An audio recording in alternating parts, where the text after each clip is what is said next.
Bom dia, tudo bom? Vamos dar início aqui ao nosso debate, nosso evento dos debates de outubro, dedicado à propriedade intelectual, em especial falando sobre marcas não convencionais. Agradeço a presença maciça dos alunos e ciente que esse é um evento dedicado ao aprofundamento de temas interessantes do direito comercial como um todo. Reservamos o mês de outubro para isso. Teremos mais 2 encontros dia 30, encerrando então o nosso mês de outubro. Então, reforço o convite para aquelas que estão na faculdade. Então, hoje temos a alegria de ter ao nosso dispor, por essa 1h30 de evento, primeiramente a nossa vice-diretora, a professora doutora Boni Cesário, que é uma pessoa de extrema dedicação à faculdade e que se dedica em especial à PI, aos seus estudos, e a temática do nosso evento de hoje, claro que encontra natural respaldo da tese de doutoramento da professora Boni, a qual todos são convidados à leitura e à discussão. A professora que está aqui ao nosso lado e nos brinda com a sua presença diariamente aqui na instituição. E ao meu lado, ou ao lado de vocês, esquerdo, temos um amigo de longa data, Júlio Reboto, mais um novo botafoguense, que faz presente aqui, faz um requisito para compor as mesas do nosso debate de outubro, sempre bem representado.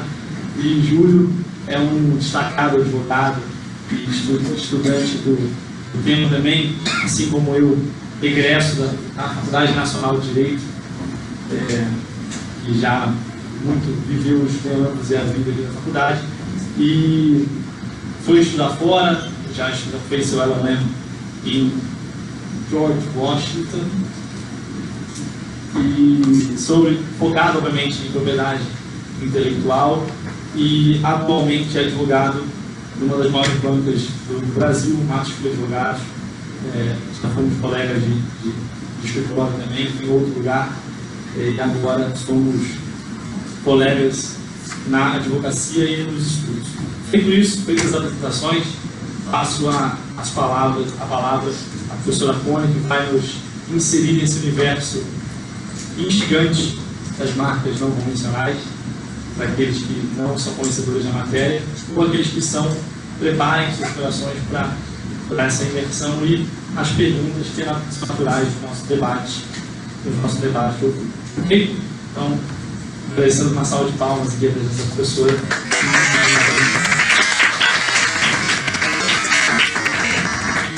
Está faltando meu filho para Ivana, posso gritar: uhul, mãe!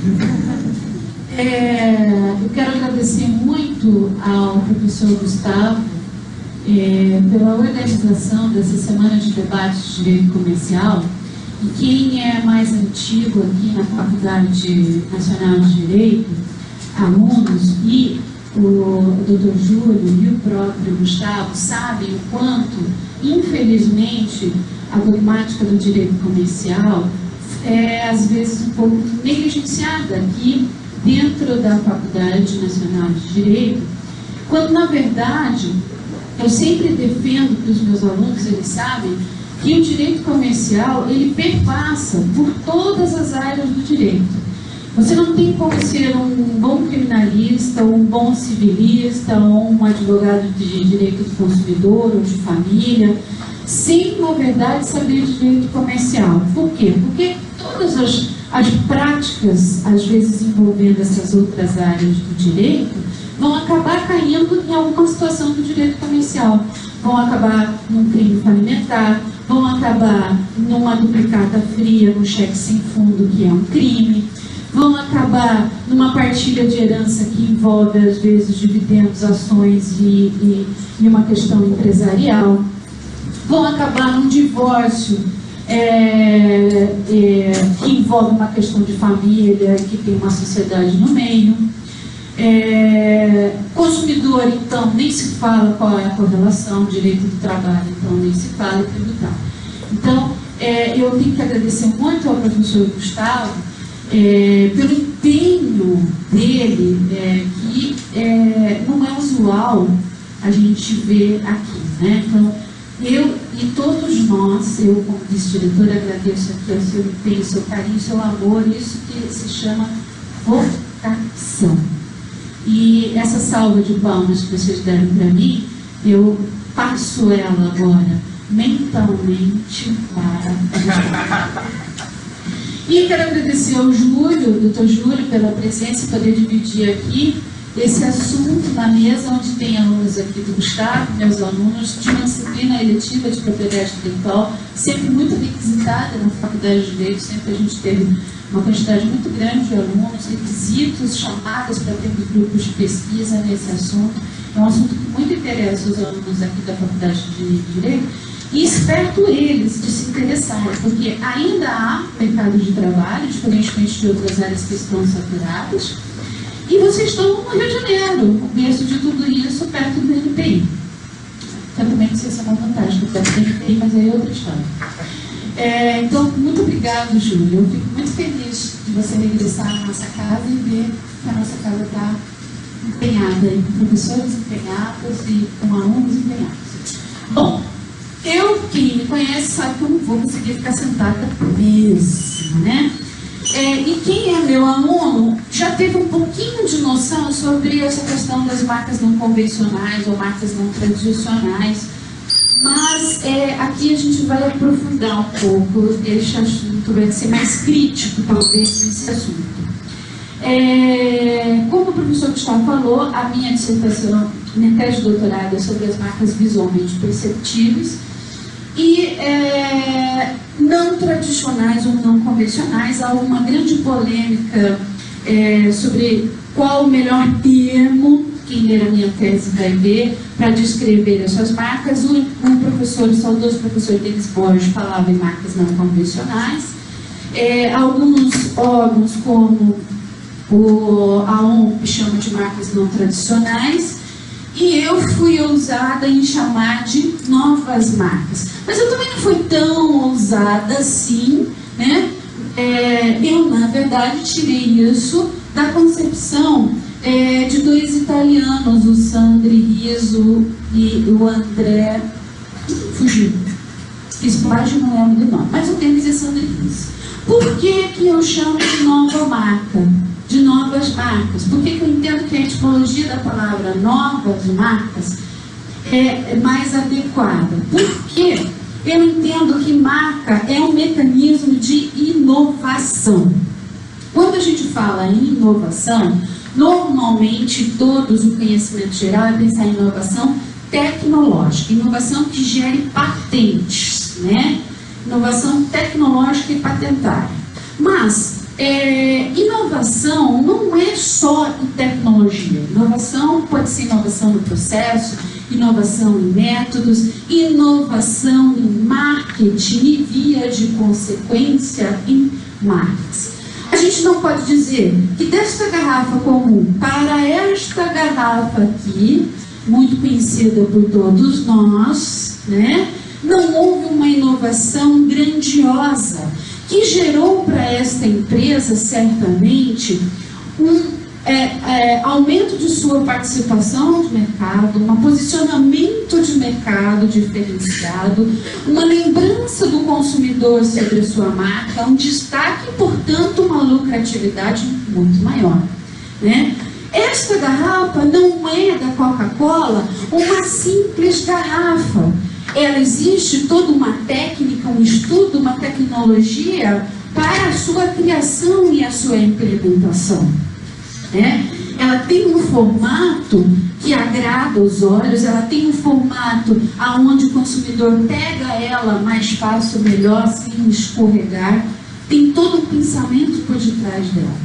E depois de se pensar numa garrafa que gerasse todas essas funcionalidades benéficas para a comercialização do produto, esta garrafa, através de processos de marketing, através da fixação dela na mente do consumidor, do reconhecimento, né? O Denis chamava de reconhecibilidade, os europeus chamam de percepção, os consumidores chamaram e começaram a pensar nela como uma marca. Que marca? Essas marcas comuns que a gente tem aqui, que são as chamadas tradicionais ou convencionais, né? Aqui é uma marca mista da montanha? Não. Uma marca tridimensional, né? A marca tridimensional é uma marca visualmente perceptiva e a partir de mais ou menos, acho que foi do 98, 2000, né? Passou a ser registrável no Brasil, no INPI. O INPI tem toda uma regulamentação para o registro das marcas tridimensionais. O Denis colocava que as marcas tridimensionais já não são mais consideradas marcas não tradicionais. Na visão dele, houve a regulamentação e a possibilidade de registro, saiu do critério de marcas não tradicionais. Porém, outros doutrinadores, como a professora Maitê Cecília Fábio Moro, que tem uma obra excelente sobre marcas tridimensionais, entende que, como ainda há uma instabilidade jurídica, né, metodológica de análise em relação a essas marcas, elas ainda podem ser consideradas não tradicionais e não convencionais. E outros autores chegam a colocar ela ainda na condição de não tradicional ou de não tradicional pelo número menor de pedidos de registro de marca tridimensionais. Então há diversos posicionamentos sobre isso. A marca tridimensional não foi objeto da minha tese de doutorado, mas o meu pensamento é que ela é uma marca ainda não tradicional. Então, como eu falei para vocês, o que é a inovação? Para o Ronald Dausch, tem aqui o conceito. Essa ideia de inovação sobre as marcas não é uma inovação minha e nem do Ronald. A própria OMP reconhece que os processos de marketing e a marca pode ser inovadora, e financeiramente a gente também já teve o reconhecimento disso pelo BNDES, que tinha uma linha de crédito específica para financiamento de projetos de inovação na área do marketing, marcas. Tá? Estes recursos, pouquíssimo acessado, teve 3 acessos só, 3 pedidos de acesso a ele no BNDES, pouco divulgado, infelizmente, até talvez por causa dessa visão de que inovação é tecnologia patenteável, e infelizmente, eu creio, por culpa do Joesley Batista, esse projeto acabou. Tá? Bom, outras marcas visualmente perceptíveis que não são registradas ainda no Brasil, né, mas que são registráveis, possíveis de registros em outros países, são as que vocês vão ver agora. Por exemplo, a marca de movimento.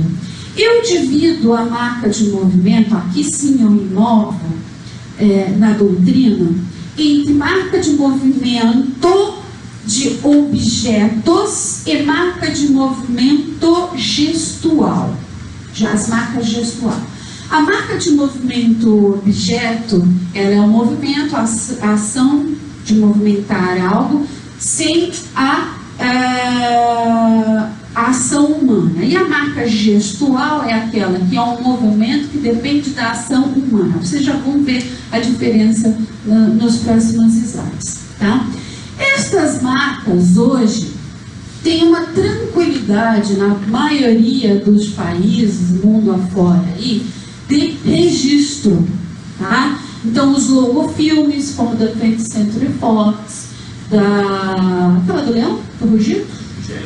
MGM, da Pixar, né? O negocinho que fica pulando, o abajurzinho que pula. E aí vai, né, os registros de longofilmes. do mundo afora. Estados Unidos tranquilo, Europa tranquila, na maioria dos países tranquilo, inclusive as legislações dos nossos amigos latino-americanos, na grande maioria tranquilo.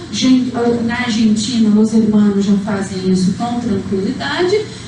A gente está andando de mão dadas com quem a gente não deveria, que se chama Venezuela. A gente virou amigo da Venezuela. A Venezuela, quando sai do Pacto Andino, volta para a sua legislação de 1957 e deixa de permitir o registro deste tipo de marca. E nós não fazemos o registro no Brasil, em que pese ser visualmente perceptível e, portanto, estar adequado à nossa legislação. Por que eu falo isso? Porque a nossa lei, no artigo 122 da Lei da Propriedade Industrial, diz que são registráveis como marcas os sinais distintivos, distintividade é algo que tem que ter em qualquer tipo de marca, convencional ou não convencional, mas visualmente perceptível. Pô, se isso aqui não é visual, o que é? Tá? Mesmo sendo visualmente perceptível, o nosso INPI não registra. Por quê? Porque o nosso INPI tem um histórico, o nosso sistema regulatório, de sempre fazer resoluções, sempre regulamentar antes. Né? Nós poderíamos automaticamente registrar essas marcas porque elas se enquadram no artigo 122. Mas a nossa história regulatória é de regulamentar tipo por tipo de marca. Explicar primeiro e depois permitir que se ingresse no sistema regulatório, no sistema registrado. Então, o INPI não regulamentou. E é fácil, por quê?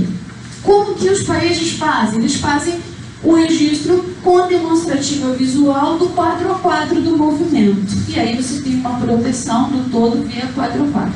Alguns outros, um pouco mais, órgãos de registros mais organizados, tecnológicos, já permite o registro do arquivo eletrônico, né? Aí já com o visual, o que é também prática simples para fazer hoje do ponto de vista tecnológico.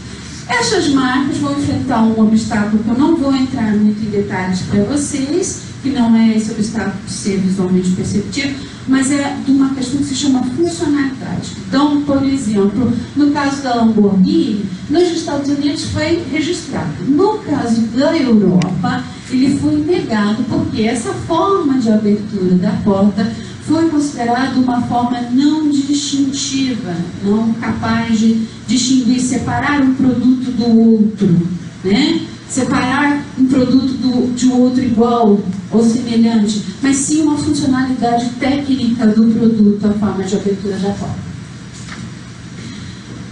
Aquilo que eu falei para vocês, a divisão das marcas gestuais, aí é uma interação com o humano, né? Eu tenho um movimento, mas um movimento humano fazendo. No Reino Unido, uma seguradora, esse gesto para eles de bater no narizinho é considerado uma marca. Eles reconhecem como marca, a gente não, né?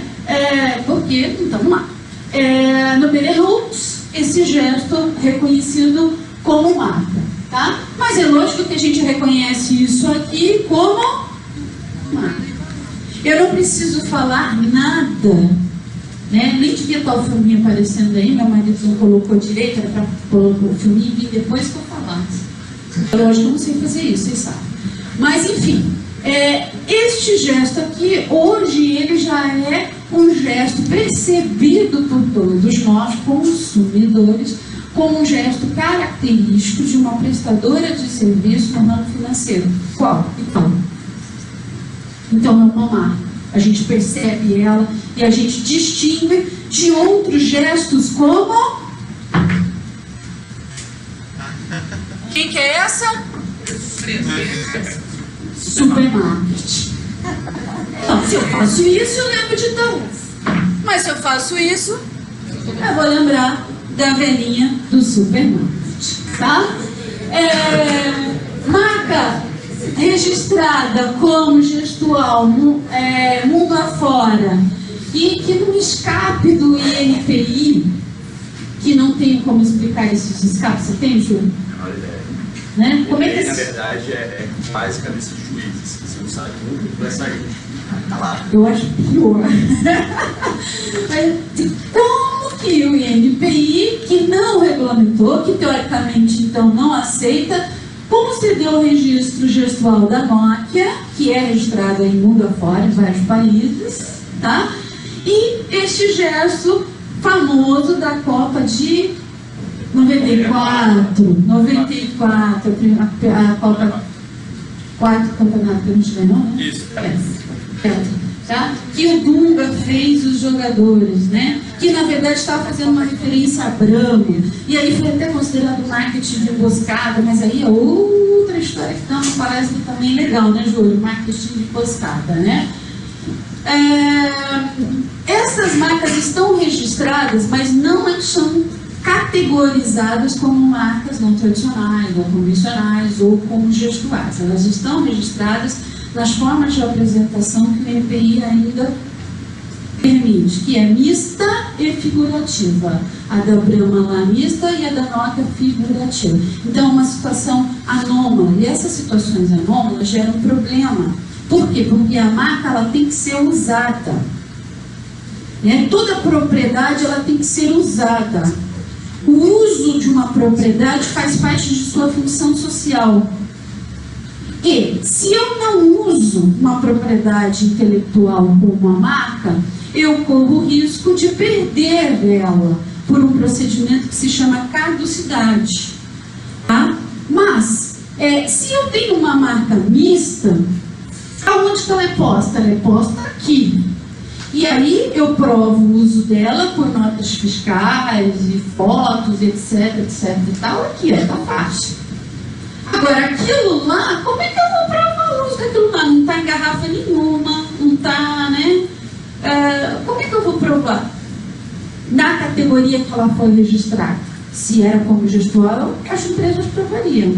Mas na categoria que ela está, não. Então, se o supermarket conseguisse registrar isso aqui,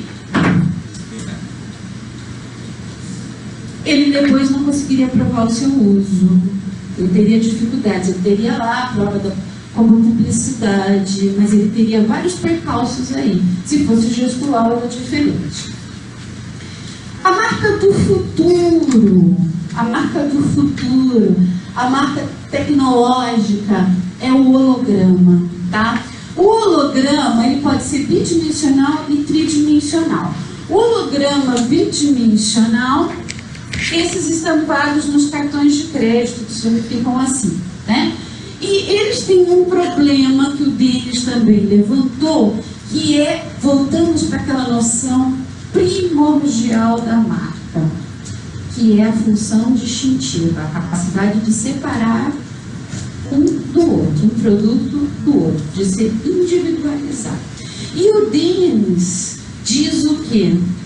Estas marcas hologramáticas bidimensionais, tal qual essa da Visa registrada, ela não é percebida pelo consumidor como marca.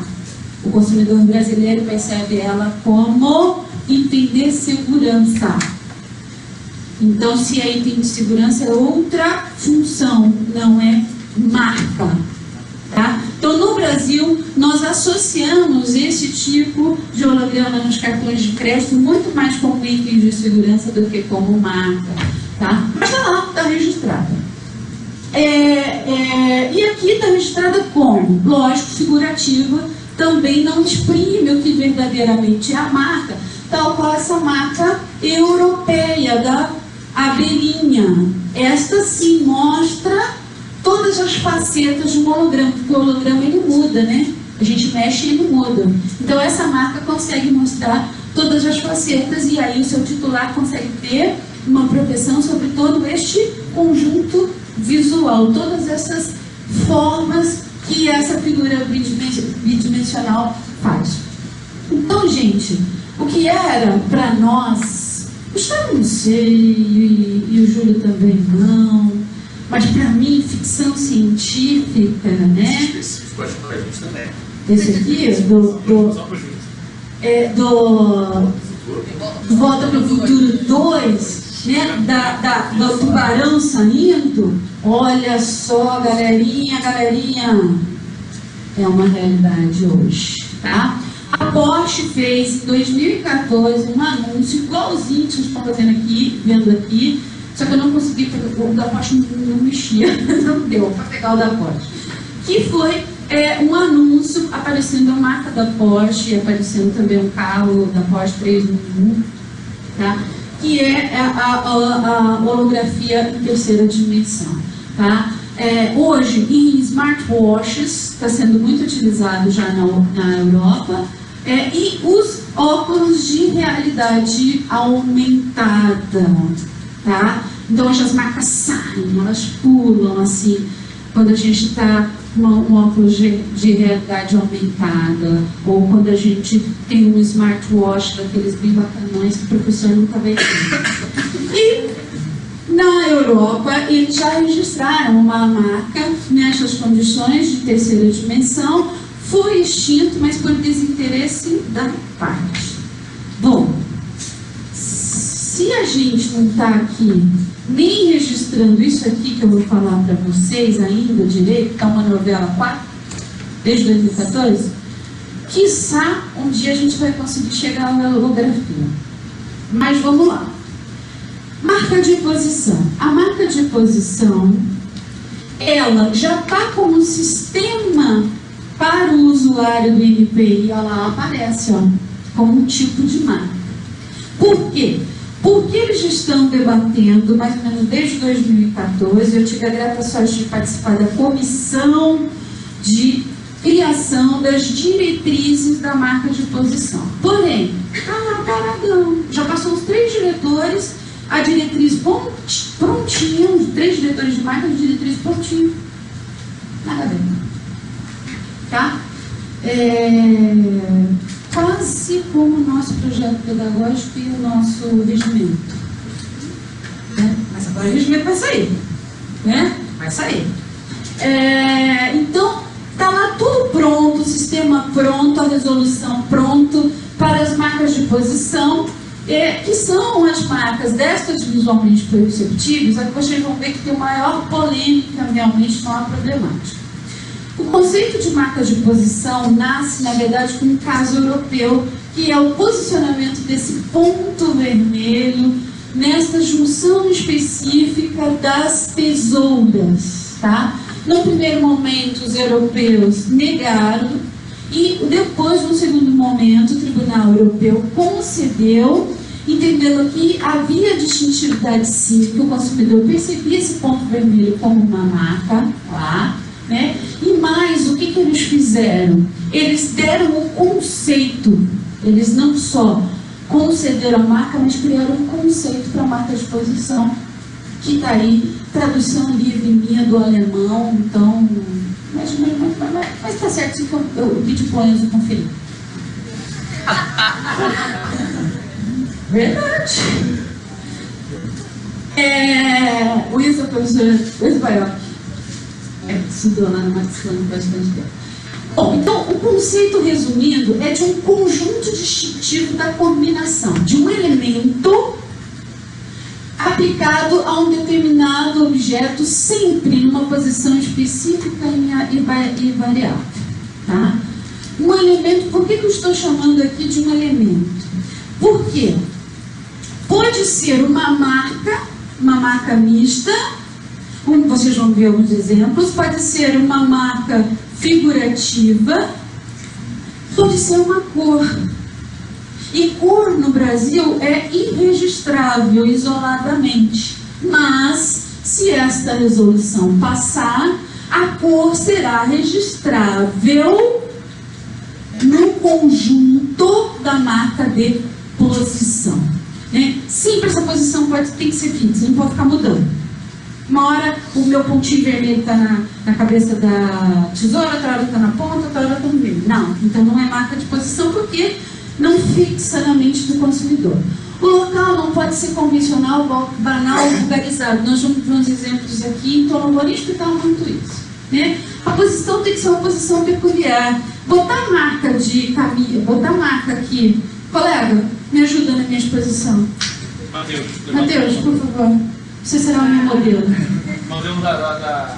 Aquele posicionamento da marquinha do pinguim, é o pinguim? Pica-pau.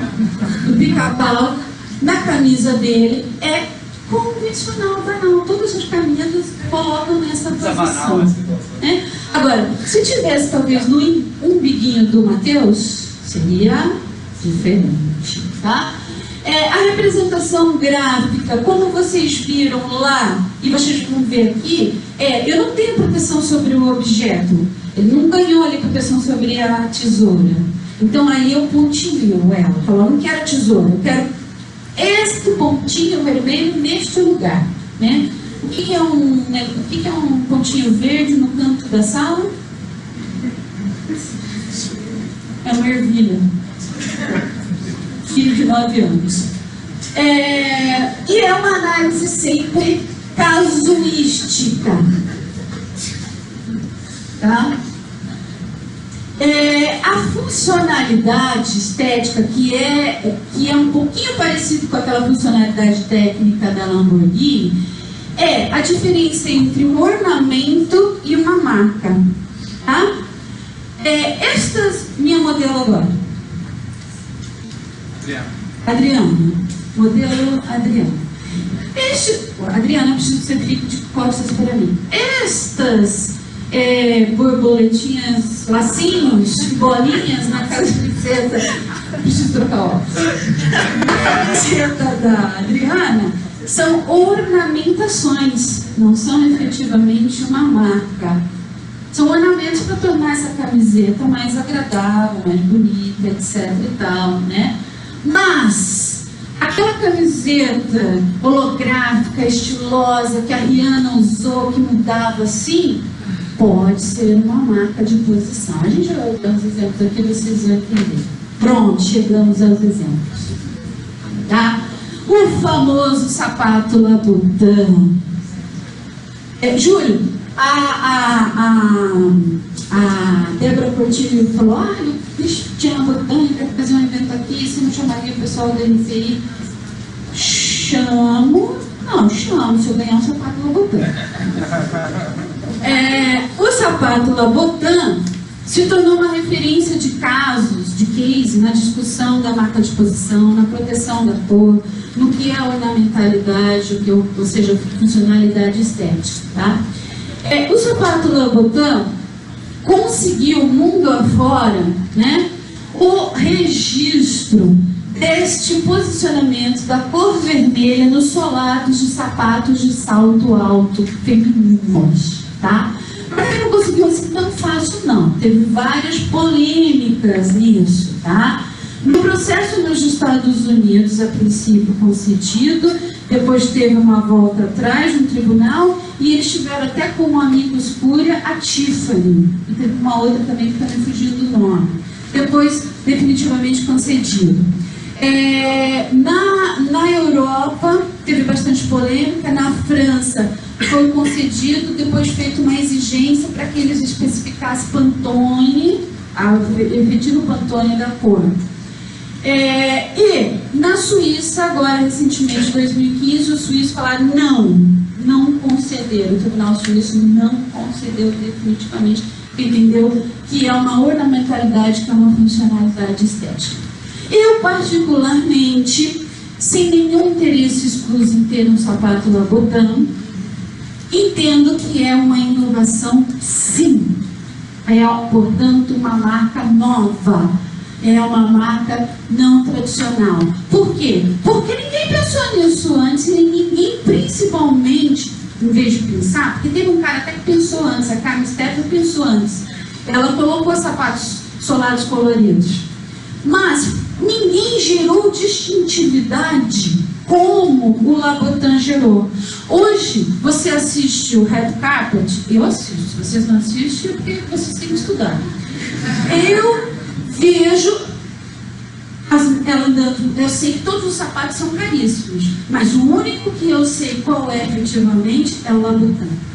Lógico, cachapados, todos milionários lá, mas o único que eu reconheço, quando eu vejo, é o Labotan por causa do seu lado, né? Por quê? Porque eles geraram essa distintividade, inclusive, por exemplo, no filme Proposta, com a Sandra Bullock, se vocês assistirem esse filme, que ela pede o Raymond lá em casamento, né?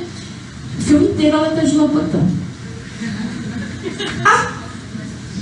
Aqui o nosso pedido está aguardando a diretriz, aguardando lá o INPI. Mas, lá no passado, o primeiro caso de pedido de marca de posição foi da New Balance. New Balance era must na minha época. Todo mundo queria New Balance. Até vinha Nike, tá? Este pedido teve uma polêmica judicial no começo, ele é de 1976, que acabou num acordo com o INPI concedendo o registro. Foi o primeiro pedido. Veja, não é o tênis, é o posicionamento da marca figurativa N de New Balance. Mas hoje, talvez, este registro não poderia ser concedido, e com a nossa resolução funcionando, por quê? Porque aquela lateral de tênis já é uma posição banal e vulgar, não é mais uma posição uma posição peculiar face à concorrência, né? Então, vejam, várias empresas, Lecoq Sportif, Adidas, Olímpicos, Nike, usam a lateral do tênis para colocar as suas marcas. Se tornou uma posição banal. Agora, peraí, aí, aonde a Puma colocou o seu gatinho? A Puma. Aonde a Puma pôs o Puma? Onde a Puma pôs o Puma? É que não fica bem. Posso colocar o gatinho? Seu felino. O seu felino. Aonde a Puma pôs o felino dela?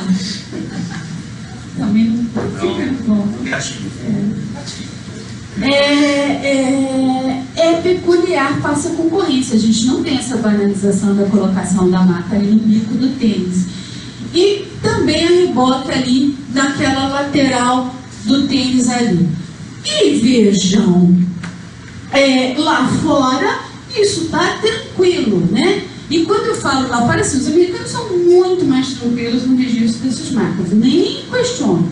Eu sempre acabo trazendo europeus, porque os europeus são mais chatinhos, mais, será que vai, será que não vai, né?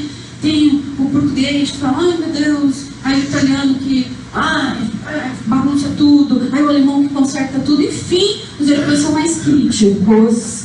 E, mesmo assim, é tranquilo as marcas de posição, tanto que a Prada tem o registro, por exemplo, tem daquelas outras posições também, e tem o registro ali no seu soladinho, tá? A faixinha vermelha com o escrito Prada, né? Com a sua marca, o nome de marca Prada e a sua cor vermelha. No Brasil teve outros casinhos, esse aqui escapou sem ter nenhum problema, nenhum obstáculo por parte do INPI e nem judicial, da Keds, do posicionamento da marca Keds no tênis. Veja, não é o tênis, é a posição. Esse aqui é um barato, tá? Esse aqui tem parecer até do o ministro Márcio Tomás Barros. Fantástico esse caso. 12 volumes, recomendo ler. É uma leitura muito interessante, né? 12 volumes, recomendo ler. Eu coloquei o meu grupo de pesquisa para ler. E resumi para mim. Estou brincando. Vamos lá. E o duro que o Gustavo está gravando tudo isso. Ai, Jesus. Ai, Jesus. Mas enfim. É muito interessante o caso mesmo, porque esse de 79 foi uma briga judicial que durou até pouco tempo atrás, o registro efetivamente concedido em 2014, que é o posicionamento das listras do bolso da calça leves. A indústria da moda utiliza, deu para ver aí, demais a marca de posição para se diferenciar, se destacar e, portanto, inovar no mercado. Ela usa a marca de posição como uma inovação para se destacar, para se diferenciar, para ganhar posições no seu mercado, entre os seus concorrentes. E é uma indústria competitiva. E a Levi's eu usei faceira nisso. Ela pediu também o tag do bolso na lateral, obteve, e até mesmo o rebite, a forma de como se está escrito no rebite. Mas, de novo, volto a dizer, e que pese o reconhecimento expresso do judiciário de que se trata de uma marca de posição, no INPI vocês vão encontrar como uma marca figurativa.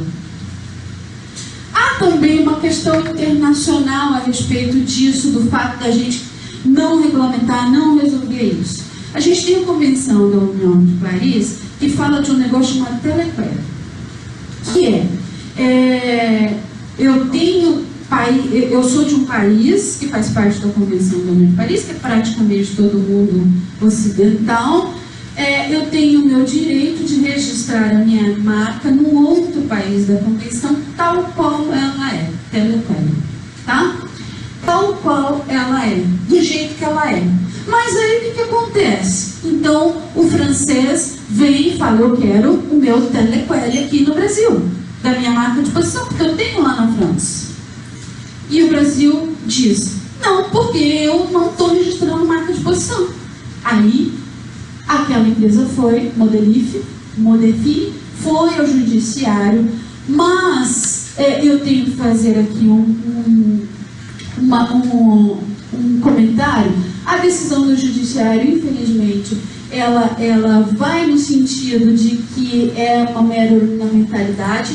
Então ela foge, escapa da questão central, que é discutir o direito de registro via telequera. Foge pela tangente dizendo: isso aqui é uma marca de uso comum, a ornamentalidade não é registrada.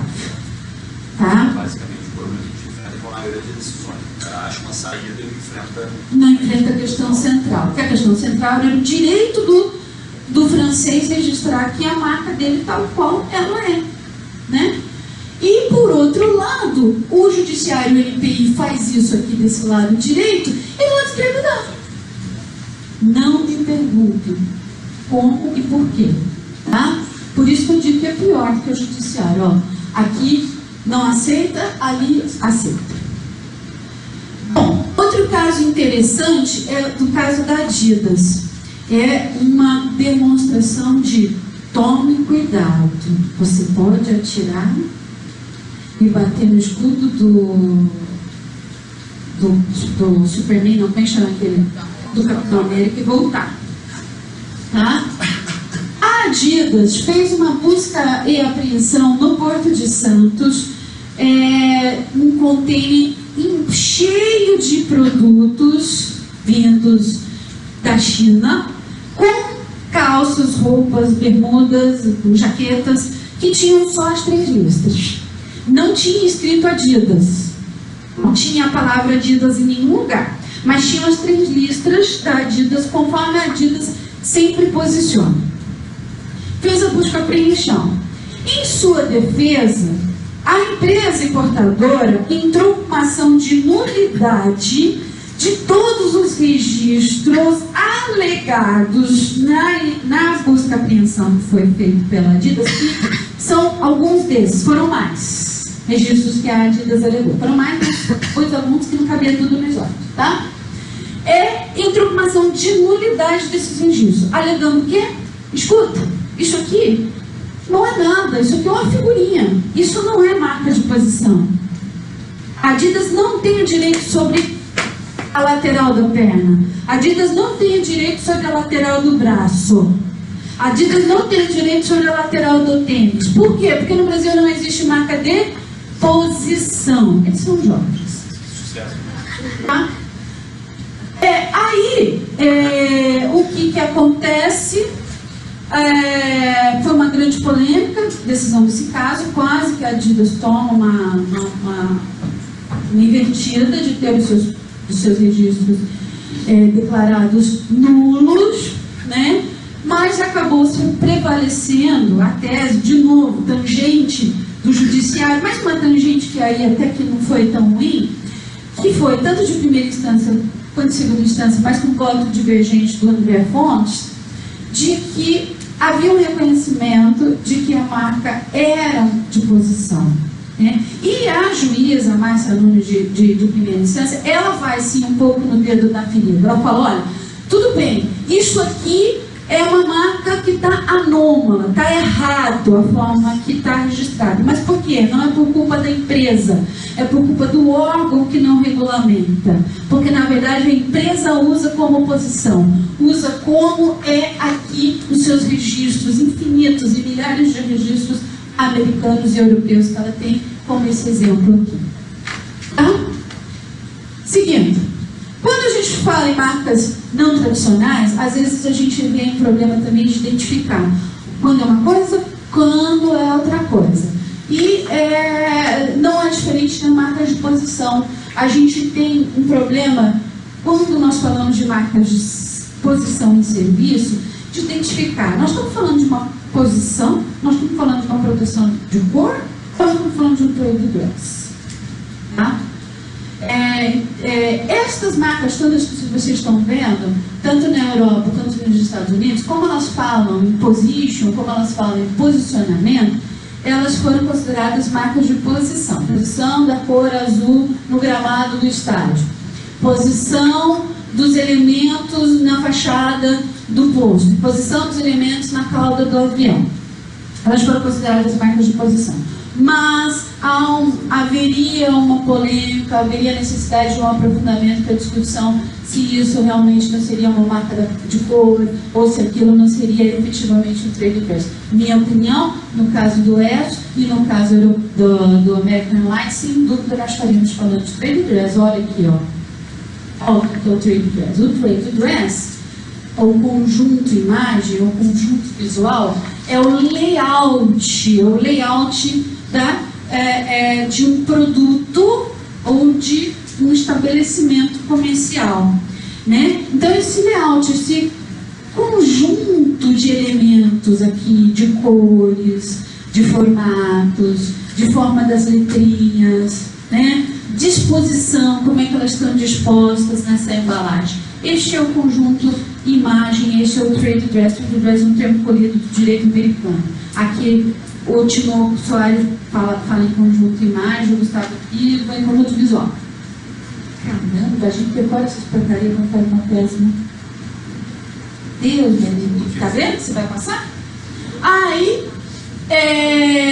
só que o INPI não registra trade dress. Então, quando veio as marcas tridimensionais, algumas empresas saíram pedindo registros como estes, que na verdade são pedidos de trade dress e não do formato de uma embalagem de um produto, que aí seria a tridimensional, e tiveram um indeferimento por parte do INPI. Neste caso, eu tenho que dizer que eu concordo.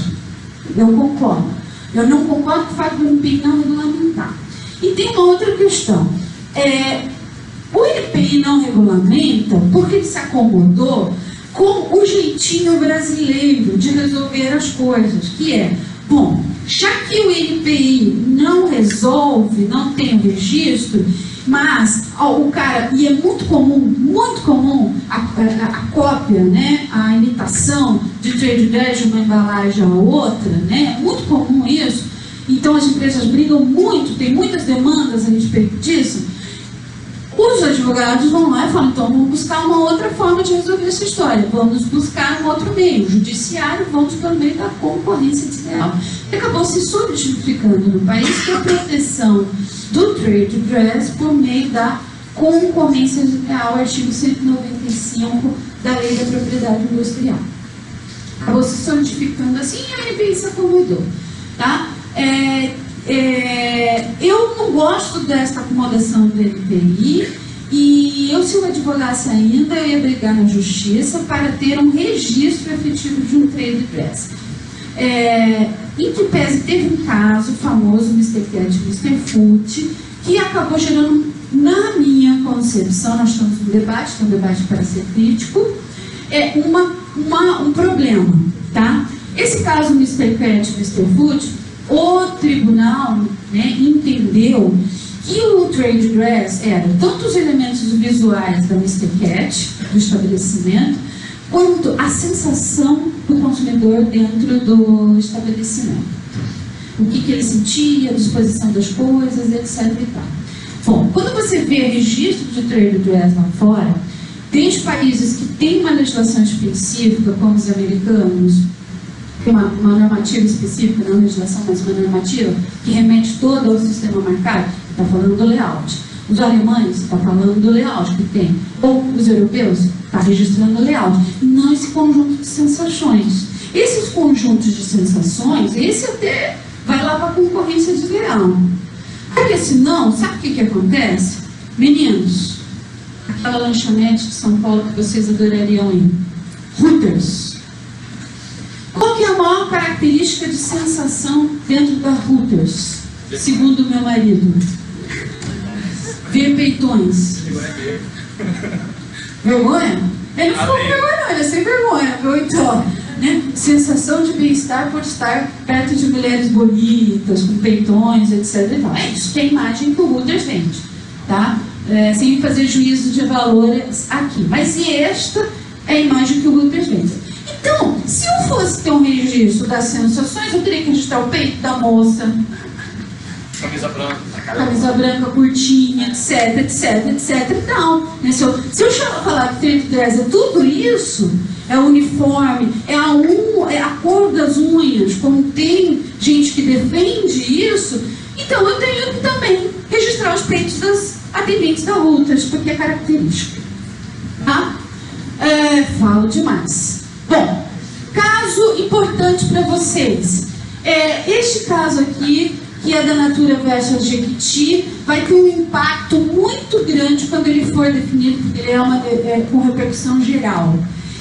De trazer essas decisões sobre trade dress, da justiça comum, do campo da concorrência desleal, da abstenção, para a justiça federal, tá? E uma definição de trade dress como um sinal registrado.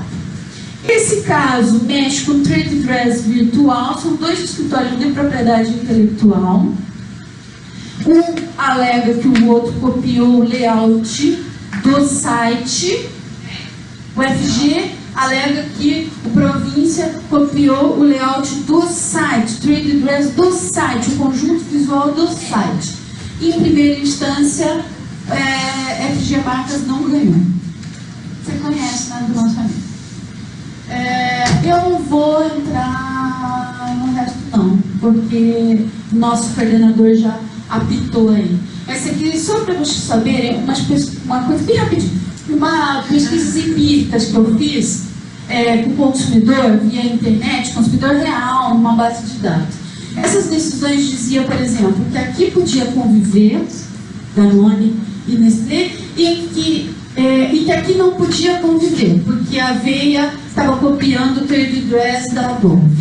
Bom, elas se basearam em percepções únicas de consumidores. Eu fiz uma pesquisa que tem toda uma metodologia com os consumidores e são 500 consumidores dizendo diferente disso. E mostrando, inclusive, que a Danone deu um tiro no pé, que o consumidor prefere Nestlé e levava Danone, confundindo. E diz que prefere Nestlé e levava Danone, confuso. Tá? E a mesma coisa ali, 100% praticamente, porque está dentro da minha margem de erro, dizendo que não tem imitação de trade dress. E acabou.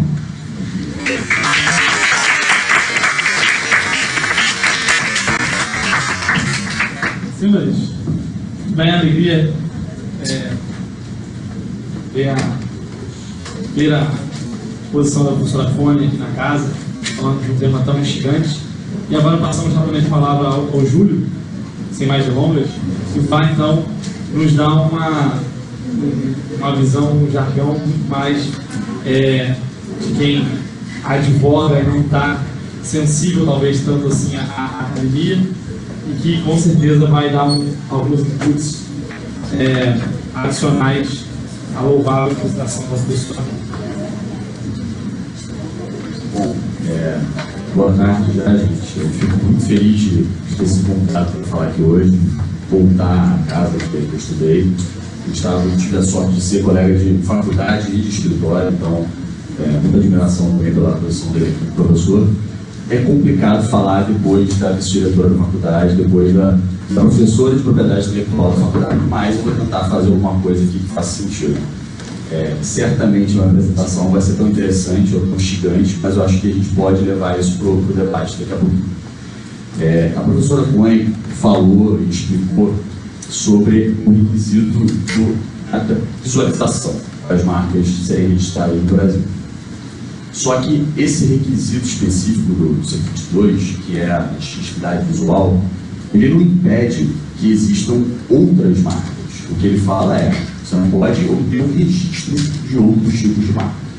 Então, isso ali está claro. Até porque o C29 fala que você só tem a marca registrada a partir do momento que o NPI aceita o seu pedido e expede o certificado de registro de marca. Maravilha. A partir desse momento, você tem a exclusividade para usar a marca em todo o território nacional. Mas, quando você tiver isso, o que você pode fazer? Você pode registrar, você pode usar outras marcas, existem outras marcas para serem usadas.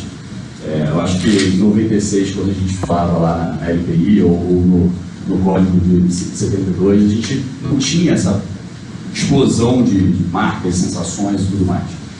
Hoje em dia, a professora bem falou sobre inovação em marcas, a gente tem um número imenso de empresas que, além de terem produtos ou serviços inovadores, eles têm uma marca muito valiosa. Muitos de vocês aqui não têm um iPhone ou tem um outro celular qualquer que tem uma marca que vale muito mais que todo o ativo da empresa ali. Então, isso já é relevante. Só pode ser o visual? Não, na prática não. Na prática, o uso das empresas, ele absorve vários outros tipos de identificação. O conceito principal da marca é exatamente oferecer distintividade e permitir que o consumidor possa identificar produtos e serviços, a origem desses produtos e serviços. Você consegue identificar só a partir da marca visual? Não, você consegue identificar por outros caminhos. A gente tem aqui os 4 e 5 sentidos. Se a gente tirar a visão, a gente continua tendo audição, paladar, tato e olfato. Não são elementos visualmente perceptíveis, mas em algumas jurisdições eles são concedidos. Você pode registrar, você pode ter uma marca olfativa em alguns locais, e aqui não. Beleza, maravilha. Você pode usar? Pode, e você vai conseguir, de alguma maneira, proteger isso. Vamos começar rapidamente pelas marcas sonoras. Então, o seu sentido da audição permite que você identifique produtos e serviços simplesmente ouvindo um som.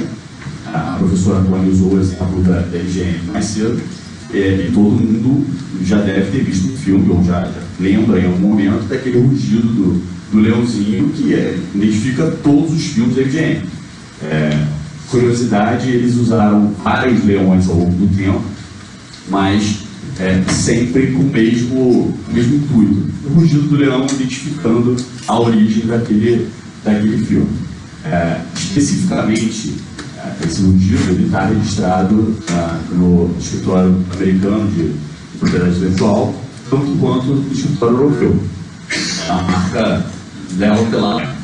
E você tem outros vários tipos de marcas que alguns nem pensam que são marcas registradas, mas são, efetivamente. Então, o som que o Homer Simpson faz toda vez que ele faz uma besteira é uma marca registrada nos Estados Unidos. Então, aquele trum que ele fala lá é uma marca. Maravilha. Aqui no Brasil, apesar de não ser registrado, se você tiver de olhos fechados e escutar esse som, se você tem algum conhecimento aí de cultura pop, você vai lembrar dos Simpsons. Claro, isso aí é muito forte.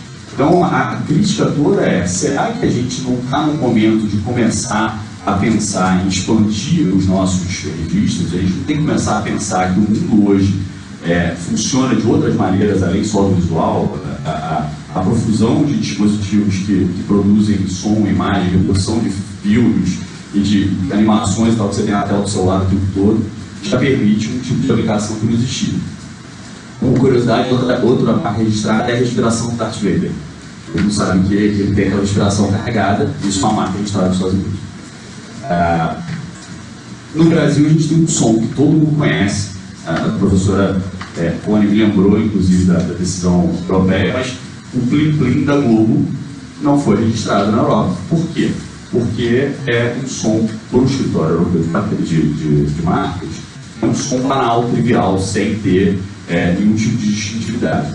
Os requisitos que são aplicáveis para o registro de marcas visualmente perceptíveis, ele é quase o mesmo para marcas não visualmente perceptíveis. Então você precisa ter uma distintividade suficiente que permita que o consumidor, apenas por escutar aquele som, seja ele qual for, consiga identificar uma marca, um produto, um serviço diretamente com aquele som. Então o som da Rede Globo não é distintivo. Para nós talvez seja, pelo tanto de tempo que a gente passou, mas para o escritório europeu não foi. Teve uma briga, a gente teve a discussão até foi levada ao tribunal e, enfim, no final das contas a Globo não conseguiu isso, vida que segue. No Brasil, ela tem um registro de uma marca visual Plim Plim, escrito, não é uma marca vista. Eu não sei qual o sentido disso, mas, enfim, ela tem esse registro. Não sei o que ela vai fazer com isso se alguém usar diferente. Um outro tipo de marca possível é a marca tátil. Tem um nome bonito aqui de apáticas, que na verdade fica mais difícil, mas o tátil é bem fácil de entender o que é. É a marca ou é o tipo de distinção específico pelo tato. Você só de tocar aquele produto, só de manusear aquele produto, ainda que não tenha nenhum tipo de identificação, você seria capaz de identificar esse produto diretamente. Essa garrafa do Old Bar é um whisky, se não me engano em inglês, mas ela conseguiu o registro dessa marca tátil na Colômbia, recentemente. Você tem ali uma distinção no vidro específico, tem uma textura específica que eu acho que eu não seria capaz de identificar pela garrafa, mas pessoas talvez que sejam conhecedoras de uísque conseguiriam só manuseando aquela garrafa identificar aquele produto de serviço. Então, com isso, esse registro foi concedido. A ideia toda, e aí na decisão lá que concede essa marca na Colômbia, fala que as chamadas marcas táteis estão na superfície, conduzem o reconhecimento e proteção, porque ela possui ali uma textura qualquer que é peculiar. Qual o problema aqui? É confundir com a ideia do look and feel do trade dress. Será que esse tipo de embalagem assim já não seria suficientemente distintiva? Você precisaria ainda de um registro para fazer a textura, para sentir essa textura?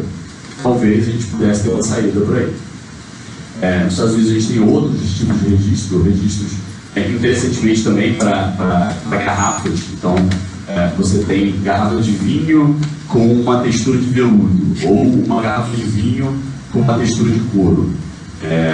Eu não sei se me interessaria em comprar nenhuma das duas garrafas, mas, enfim, é um registro, é identificador, de alguma maneira distintivo. A parte relevante toda, a gente tem que remeter sempre ao conceito básico da marca, é exatamente a distintividade dela e a capacidade disso levar o consumidor a comprar ou conseguir identificar aquilo ali simplesmente por tocar aquele produto. Tá? Marcas olfativas. As marcas olfativas seriam um terceiro tipo de proteção. São marcas que, para nós, acho que talvez não sejam tão relevantes e tudo mais, mas tem alguns países, algumas jurisdições nas quais os cheiros são muito peculiares. Então, na França, com seus perfumes e fragrâncias típicas, você tentaria obter um registro para isso. No caso do Chanel número 5, super famoso, o escritório inglês de propriedade intelectual negou o registro, falando o seguinte: o cheiro é inerente ao produto. Então você não teria como ter um produto sem cheiro. Não adianta. Isso aí fica dissociado, você não conseguiria identificar dessa maneira. Em compensação, foi concedido um registro para cheiro de grama molhada quando se abre uma lata de bolas de tênis.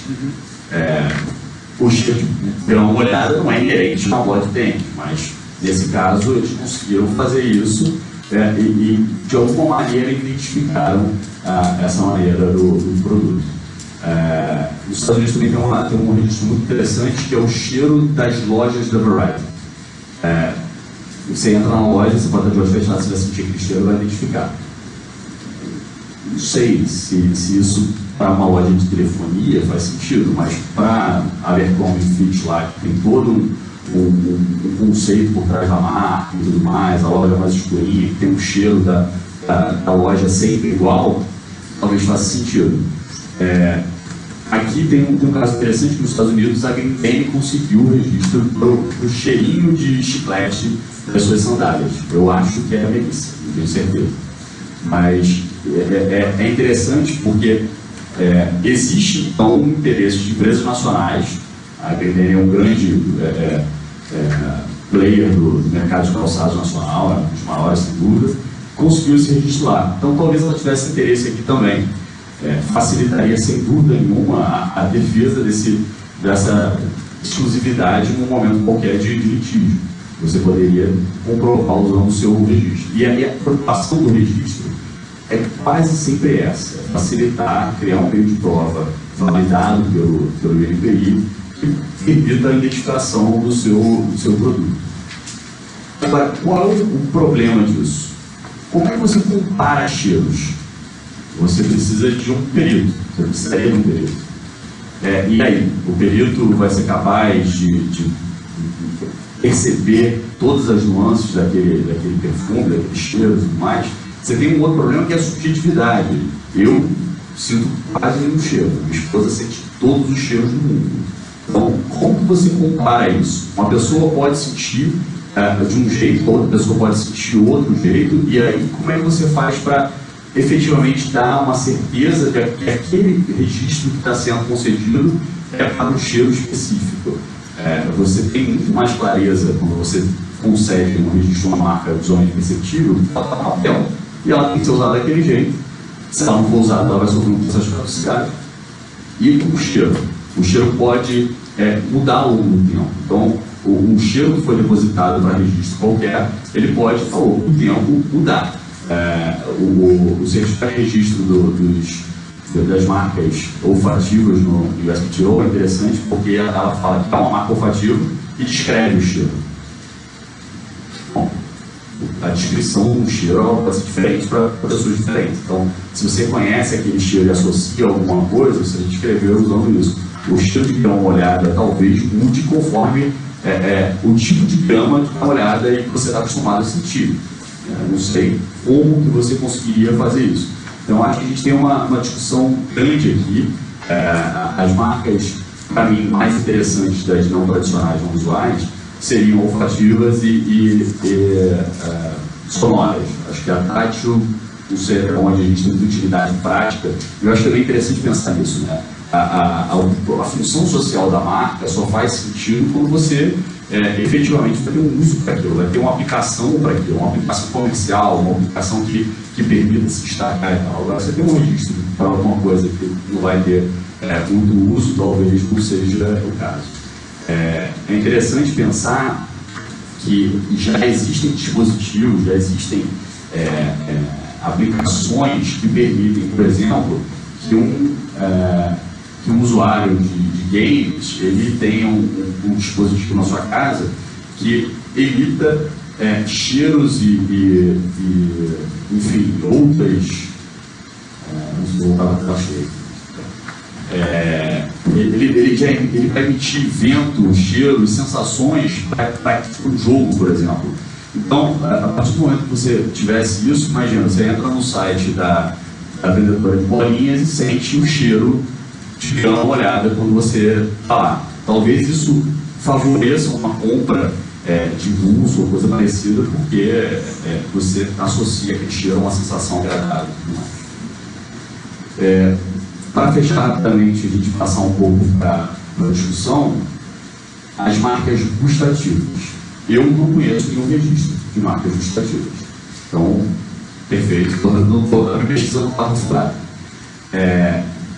Eu acho que, para mim, esse é o mais complicado. A função da marca é identificar previamente, permitir que o consumidor faça uma escolha antes de estar ali em contato com o produto. Então, quando você olha as garrafinhas de água ou as garrafinhas de refrigerante na prateleira do mercado, você consegue identificar visualmente a distância, ou você consegue identificar pegando a garrafa específica lá da Coca-Cola, que tem a proteçãozinha, você consegue fazer essa conexão. E agora, como é que você faria isso com as marcas gustativas? Você teria que provar cada um dos produtos para ter certeza que aquele produto é o produto que você queria comprar. Isso, para mim, não permite a identificação prévia do produto. Nos Estados Unidos tem esse registro bonitinho do Rainbow Comic aqui, que fala que a marca consiste na configuração dos 5 sabores de sorvete nessa posição. A representação da marca, na verdade, é uma representaçãozinha fachada, só com 5 tipos de sabor de coisas ali, mas isso seria suficiente para você fazer o registro? Como que você faria o registro físico disso? Porque quando a gente fala de marcas tridimensionais, ou quando a gente fala em marca de posição, ou quando a gente fala em qualquer outro tipo de marca não convencional, mas que é visualmente perceptível, você consegue reduzir isso a um documento. Ainda que, por exemplo, nas marcas animadas e tudo mais, você tem uma dificuldade de, você não vai conseguir imprimir isso com uma folha de papel. Mas hoje o NPI já faz o certificado digital. Então, por que não poderia ter nenhum link para você acessar aquela marca e você entender como ela funciona? Beleza. Como é que você faria isso com a marca gustativa? Você vai descrever o produto e botar uma amostra no certificado? Como é que funciona isso? E mais, como que você faz análise de colidências de sabores? Eu volto aqui para TI para a gente falar sobre patentes. Você faz a colidência, você faz análise de infração, produto e patente. Como é que você vai fazer se, na verdade, tiver ali um certificado e um produtinho? Faz muito, eu não consigo visualizar como. Duas empresas farmacêuticas tentaram registros para sabores. Ela implementou na Europa um registro para o sabor artificial de morango com medicamento. E aí o escritório falou, olha, não dá para eu te dar o registro para o sabor artificial de morango, principalmente porque todo mundo pode querer adicionar o sabor artificial de morango para diminuir o amargor ou o sabor desagradável de um remédio. Como é que você vai ser o único que pode ter o morango?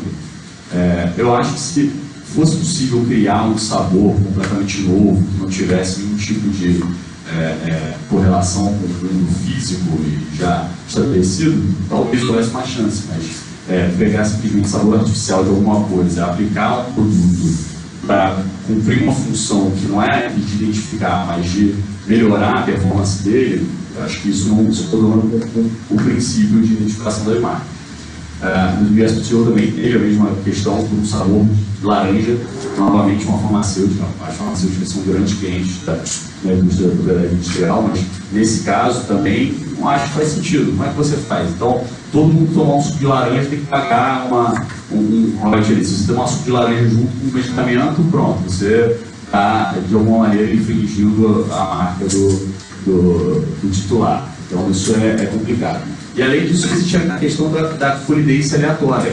Eu também assim, mas é o seguinte, duas coisas completamente diferentes podem ter o mesmo sabor, ou podem ter um cheiro muito parecido. Então, você tem que formar um critério qualquer que fizesse esse tipo de comparação, e para mim é uma comparação muito difícil. Existem dispositivos que fazem análise de cheiros e sabores e tudo mais, decompondo ele em componentes e criando gráficos e tudo mais, mas não sei, eu até hoje nunca vi nada que me parecesse muito real nesse sentido.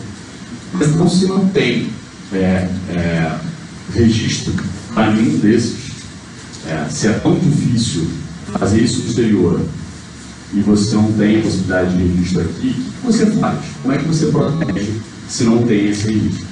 A professora Connie começou a falar sobre o tema, acho que é super relevante, que é a saída pela concorrência desleal. O primeiro ponto é ser o pioneiro. Se você é o primeiro cara que faz a pizza lá, que tem o cheiro XYZ, não sei, da nossa época era Mr. Pizza, né? Você passava na praça de alimentação, em qualquer lugar você sentia aquele cheiro. É só gordura, mas você sentiu o cheiro. Isso está na cabeça do consumidor há bastante tempo. Então, se alguém mais fizer isso, você passa na frente e você vai lembrar do primeiro. Você não vai associar aquele odor ou aquele sabor ao cara que você está comprando. Você vai associar que o primeiro fez isso. Então, o pioneirismo é um ponto importante nessa análise. Acho que o ineditismo, a inovação realmente nesse mercado faz toda a diferença. E você tem os remédios todos da concorrência desleal. No 195 ele vem enumerando uma série de atos, mas se eu não me engano, esse terceiro fala que é empregar meio fraudulento para desviar a clientela de ouro. Quer dizer, se você copiar o cliente e você tentar se passar por Rede Globo, você provavelmente vai conseguir, a Rede Globo provavelmente conseguiria parar esse uso devido só com o remédio de concorrência desleal. O INPI precisa ser instado a tomar uma decisão, ou seja, tirar resoluções, tem, mas eu acho que para toda essa nossa discussão, pequenas mudanças na LPI, especificamente no 122, já poderiam resolver. Se você tirar do 122 visualmente perceptíveis, e você simplesmente incluir ali capaz de identificar o serviço, bom, tudo pode ser registrado e tudo mais. Será aquele caso do NPI, que só funciona provocado. A gente recentemente teve o caso do registro de contratos de tecnologia, que o NPI tinha lá a resolução guardada, mas ele só resolveu botar na rua quando teve uma decisão na STJ que todo mundo ficou maluco e esperou que tudo acabasse. Mas então, nesse ponto, a discussão toda das marcas não tradicionais, ela precisa acontecer e ela vai começar a acontecer a partir do momento que a evolução comercial do mercado e dos próprios consumidores também pedir esse tipo de proteção, aceitar que isso é um elemento que faz toda a diferença aqui no dia a dia das empresas. Eu vou passar aqui para dúvidas, para a gente fechar e ficar um tempo e discutir um pouquinho com a professora. Obrigado, gente.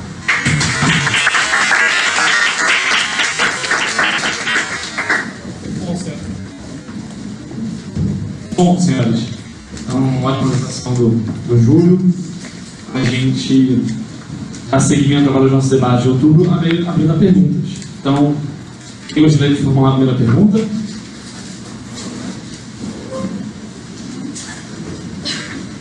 Gabriel, por favor, aqui à frente, por favor. Para ficar registrado na eternidade. Está chegando a hora do almoço, aí tá só. Né? Bom, a minha pergunta é para o Júlio.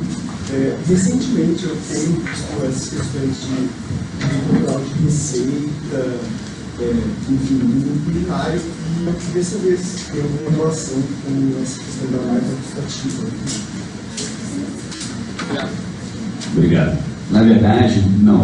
O conceito de direito autoral, ele foge à propriedade industrial. Na verdade, ele é um conceito de propriedade intelectual lá do senso, né? Tá no ramo lá da proteção autoral e direitos conexos. E você também tem um problema com essa proteção de receita, porque normalmente você conseguiria o mesmo resultado com outra receita ou um resultado muito similar. Eu não acredito muito em proteção de receita. Não sei se a professora Connie tem uma opinião diferente. Acho que a lei de direitos autorais veda e a gente não teria por que confundir ou buscar isso. Acho que não tem um valor próprio ali. Até porque o cara que tem uma receita inovadora, coisa parecida, ele vende isso sem revelar. Ele se usa do segredo de negócio ou coisa parecida e não revela nada disso. Mais uma? Quando vocês estão tomando coragem, vou fazer uma pergunta aqui, que acho que tem a ver muito com uma agenda que o professor Lecone tem adotado recentemente. Eu queria ouvir, que é o seguinte: de volta e meia tem falado muito sobre aspectos de inclusão, né? Então, e eu pensei muito quando o Júlio fez a observação acerca do slide lá inicial dele, que tinham as relações dos 5 sentidos, obrigado? Quando alguém na situação de desprezarmos um. Normalmente poderia ser a situação de alguém que não possui que tem uma deficiência visual, por exemplo. Então, será que a proteção de marcas, quando restringe a somente marcas visualmente perceptíveis, não está também desconsiderando algo que hoje já deve ser visto, que seria então um mercado consumidor ativo de pessoas que possuem alguma espécie de deficiência qualquer, seja visual, seja tátil, enfim, diversas, mas pensando de forma mais corriqueira para fins de consumo, uma deficiência visual, mas que são perceptíveis ao cheiro, não podem perceber cheiro com caráter distintivo, ou talvez ser sensível ao tato, nós falamos aqui como sendo algo exótico para as pessoas normalmente, mas que pode ser sim distintivo, e até mesmo aprofundamento de algo que a professora Lecone falou sobre as marcas tridimensionais ainda não serem popularizadas. Talvez isso também seria um caminho em especial para as pessoas dessa forma. Eu queria ouvi-los sobre o tema. Sim. Inclusive, durante a semana do empreendedorismo, nós tivemos uma palestra que, infelizmente, poucos de vocês foram, 3, que se chamava Negócios de Impacto Social.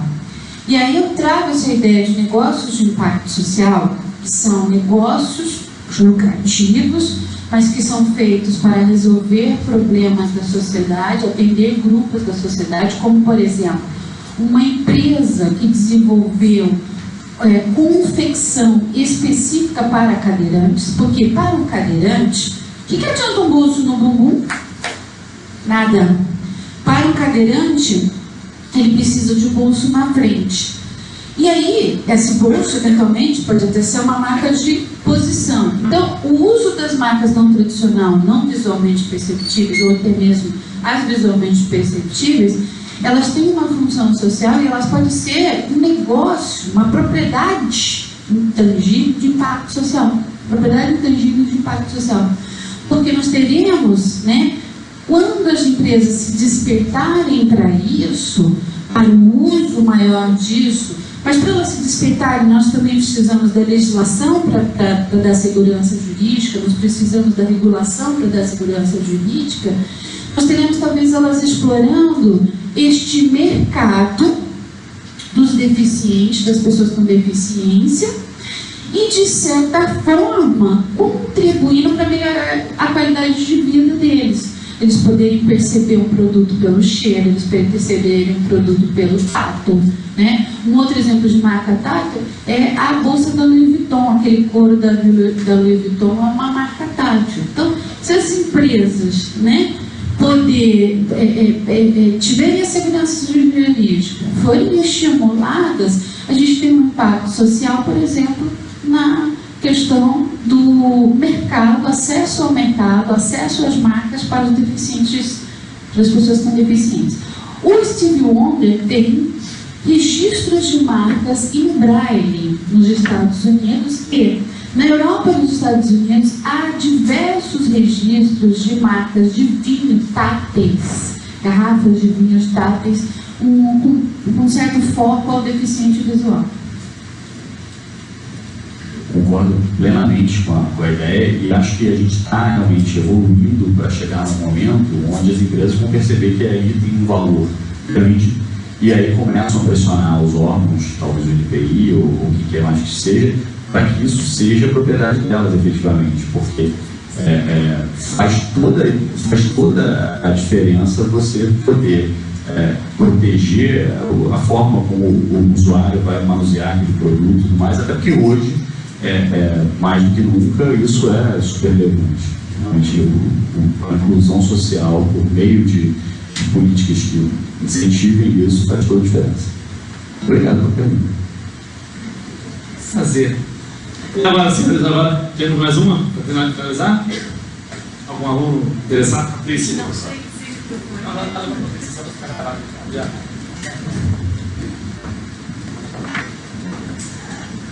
Esse é uma deficiência. Não, na verdade, eu estava pensando, porque uma série, principalmente o Júlio estava falando, uma série de registros não é possível.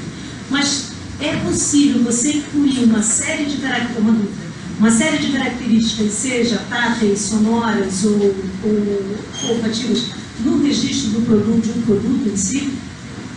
Ou seja, teria como fazer isso na patente? Eu acho complicado, porque na verdade isso vai descrever a função técnica e tudo mais, eu acho complicado. Mas, por exemplo, um registro de desenho industrial talvez possa agregar essa questão toda tátil. Isso faz toda a diferença. Forma ornamental constituída por sensações tais e tais. O maior problema de todas essas marcas que eu estava falando não visuais é como reduzir isso ao visual. Porque como você vai fazer a descrição do cheiro, isso para mim assim faz tudo. O exemplo da grama molhada é um exemplo diferente para a grama americana e a grama brasileira. Tem aí sensações que são diferentes. Então, como é que você reduz aquilo a um termo que todo mundo lê da mesma maneira? Porque quando você tem o registro constituído lá bonitinho do IPI, que tem letras e números identificados e tudo mais, teoricamente todo mundo consegue ler da mesma maneira. Mas eu não vejo isso muito dentro de outros meios. A patente talvez caiba assim, dependendo do que tipo de produto você está tentando identificar. Júlio, nós vamos discordar pela primeira vez. E como é debate, eu acho que é essa a importância. Eu entendo que não é possível nem pela patente e desenho industrial também não, porque eu entendo que é uma questão de função dos elementos da propriedade intelectual. E aí, quando você está fazendo aquilo por meio tecnológico, então vamos pensar na abertura da porta da Lamborghini, uma tecnologia diferenciada que eles têm criado que levou a abertura para cima, não sei se é isso. Então está protegendo a tecnologia, não é a porta, é aquele mecanismozinho, de repente aquela moela. É uma outra função. Quando você está falando em desenho industrial, eu entendo que é a ornamentalidade. Também não é um produto, não é uma marca. Então você tem um produto, né? Porque na ornamentalidade, essa garrafa aqui, sem este rótulo, que daí poderia ser um desenho industrial, ela serve tanto para acondicionar água, quanto refrigerante, quanto remédio, quanto veneno. Então a função do desenho industrial é outra. Então, criou uma ornamentalidade para este formato, mas com usos distintos, e a marca não. A marca especificadamente está ligada a uma determinada categoria de produto, por isso que eu divido com DataVine e respeito. E queria aproveitar, porque eu achei a sacada do Gustavo agora muito legal. Júlia, a gente podia promover um debate na propriedade intelectual sobre a propriedade intelectual inclusiva. Nunca vi isso, nem a ASP, nem a BPI, nem a BAP, nem lugar nenhum. Você já viu? Gustavo Sedosa, hein? Eu estava pensando, na verdade, sobre essa questão. A gente teve um caso recente no qual um deficiente visual pediu um tipo de providência para o Netflix, e aí eu fiquei pensando que o cara acessa aquilo, ele usa aquilo, e ele nunca viu o logotipo do Netflix. Então, como é que ele identifica aquilo? Ele tem uma sequência de acessos ali no controle remoto dele que leva ele a assistir o Netflix. Ele tinha uma infinidade de títulos que ele assistia efetivamente, comentava isso na internet e tudo mais. Então, como que ele identifica a origem dos seriados do Netflix? Talvez só pelo som, a abertura característica de cada uma delas e tudo mais e tal. Eu acho que faz todo sentido. Vamos. Por favor. Gustavo, você pela internet. Você pode acompanhar, Gustavo. Vamos embora uma via, vamos sair do Hoje é isso, é nós individualmente fazermos algo melhor. A gente não pode esperar tudo do governo, a gente tem que fazer a nossa parte para transformar esse mundo e transformar esse mundo aqui, falando em inclusão. E eu nunca tinha pensado nisso, como a propriedade intelectual pode ser inclusiva. E vamos cutucar o tema. Bom, então, muito obrigado pela presença de todos. Lembrando que teremos os últimos 2 grandes finais dos debates de outubro, no dia 30, com 2 encontros, um às 9 da manhã, no Valadão, sobre direito da concorrência e papel do CAD, e outro, meio Valadão, 6 horas da tarde, relacionado à lei de corrupção, compliance e acordos lenientes. Então, conto com a participação de todos. Um prazer ter a casa cheia, e em especial a presença da professora Cone e do Júlio Rigoto. Muito obrigado, uma boa tarde. Júlio, só peço desculpas pela sala aí como vice-diretora, tá bom? A sala está muito melhor do que quando eu saí daqui.